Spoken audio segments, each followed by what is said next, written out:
Hey everybody, welcome to What the Flick, and welcome back to our episode-by-episode discussion of Netflix's Marvel's Daredevil Season 1, because they've now announced that Season 2 is coming, so hooray. Yeah. Bibbs, Alonso, Francis. Well, this episode, World on Fire, aptly named, because shit blows up.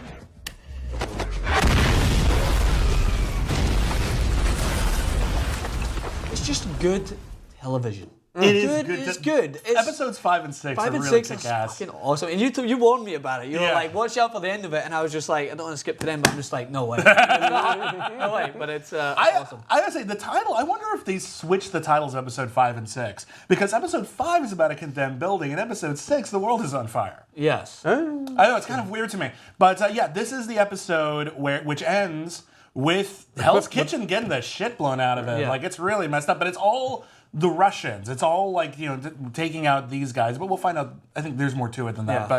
Yeah. But like, what I love about this episode, and it wasn't because I didn't know how it ended the first time I saw it. Then I watched it a second time. Kingpin is really smooth on a date. He's on his second date with Isla Zur. He knows the date is going to end with Hell's Kitchen blowing up outside the window. Fireworks. And he is totally focused on her. Like, he is not, like, he's not taking calls. He's not taking calls. He is totally in the moment. He's not even like, I can't even keep a surprise birthday secret. Like, it's not like, oh, you're gonna love later tonight. Like, it's not even I like forgot that. about her face. And how badass is that at the end of a date? It's just like, turn around a minute. See this all the explosions? I did that. You like Fight Club? So did I. Yeah. But no, it's great. But I love how she's being written as somebody who is not unaware of what he is about and is okay with that. That's very intriguing because she's introduced as such a. There's no indication that she has that sort of moral or ethical flexibility when you meet her, but. People in the mafia or whatever, they find love too, and their spouses are probably aware of it. She's a New Yorker. She knows the score. Well, and he's a fascinating character because he is so self-effacing and sweet, and yet so in control. Like there's something. It's a very interesting contradiction. I find him very alluring as a person. Well, I think she's the one person I think who makes him nervous, which is why he's so attracted to her. I think. And I was really intrigued in the episode about how we start to get an idea of his motive, and he comes across as someone who wants to make the city better, but has to basically purge it from the things that make it so atrocious at the moment, which is interesting because usually you think he just wants to have wealth and take control, but he's got a longer goal. Yeah, no, I mean, and they actually a little on the nose for my taste, sort of set up this parallel track for him and for Murdoch, where they both talk about how they want to clean up the city and they want to make the city better, but they with obviously diametrically opposed strategies. The city was a part of me.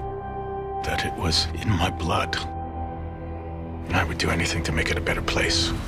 One of the things that I thought was really interesting was that you've got Kingpin trying to blame Daredevil for the beheading of the Russian guy's brother, and then when Daredevil finds out about it, he doesn't deny it. Tell you what you want.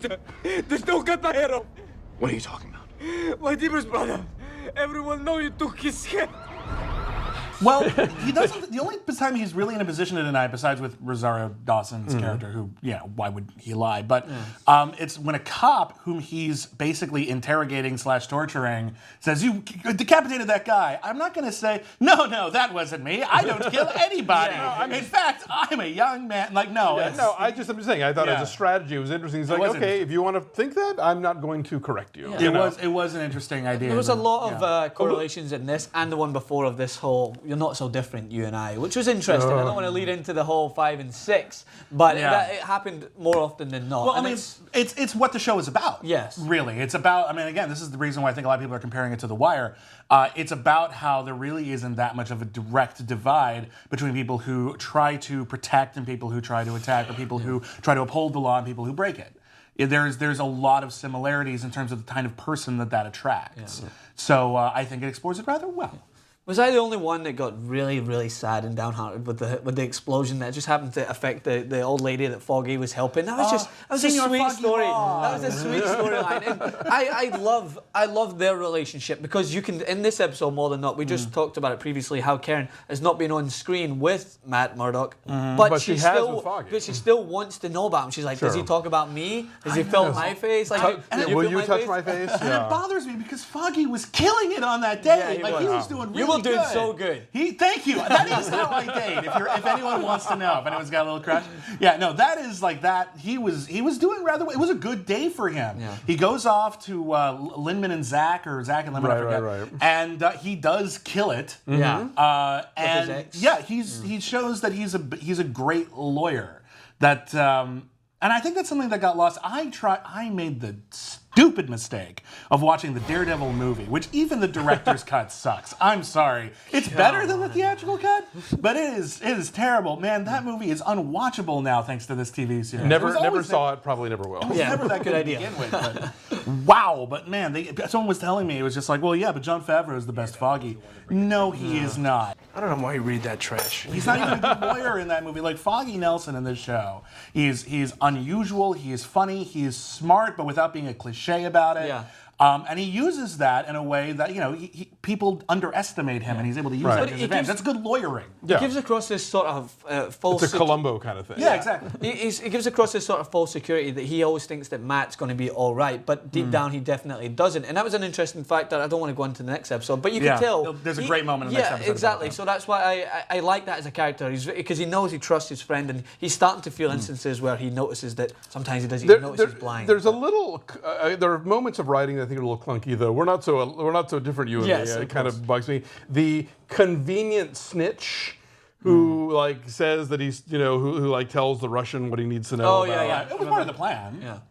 It was part of the plan. All of that was part of Kingpin's plan. Wesley coming in, Turk coming in, and even the call. Okay, I remember he has the scene in the car where he's getting paid off, but then why not keep the Russians thinking that Daredevil did it? Because they wanted the Russians to... I think to come after they wanted the him. Russians That's right. to mobilize. Right. If it's just one guy, fine. We're going to war against the Kingpin. Everyone needs to go to our main headquarters so we can blow him. I'm under. I think he was the first snitch that wasn't killed. Like everyone who shows any signs of telling anything outside of their jurisdiction just either kill themselves or get killed. Yeah. And it shows the ruthlessness of the show, which again emphasized in the later stage of it. But I expected him to be killed after that. Yeah. I didn't think they would pay him to keep him around. No, Turk is actually like a recurring, albeit very minor character in the Daredevil mythos. Yeah. He's just Daredevil just basically gets him to snitch constantly and ruins Turk's life over and over and over again. Well, so I don't think they're going to get rid of him. I think he's too important to the fans. I think in some ways. I do like all the little sort of sub-worlds that are going on, whether it's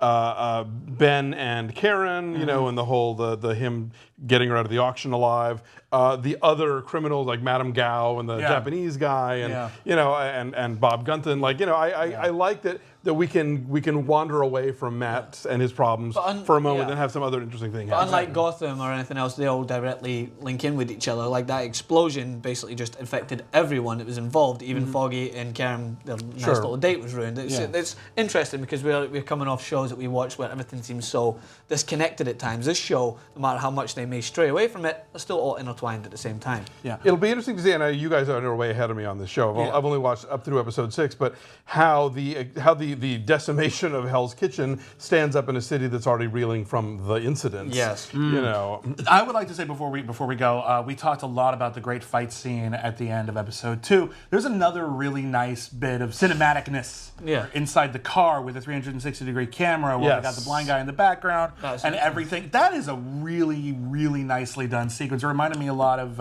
Gun Crazy. Remember Gun Crazy when they're circling the bank and everything? Anyway, see Gun Crazy, it's neat. But the old one or the Drew Barrymore one? No, the old one. Okay. Again, in that scene, which I didn't think was the focus point of the scene because we're too busy watching the awesome fight scenes, another innocent person just as it dies at the hands of Daredevil. You know what I mean? The blind guy was shot.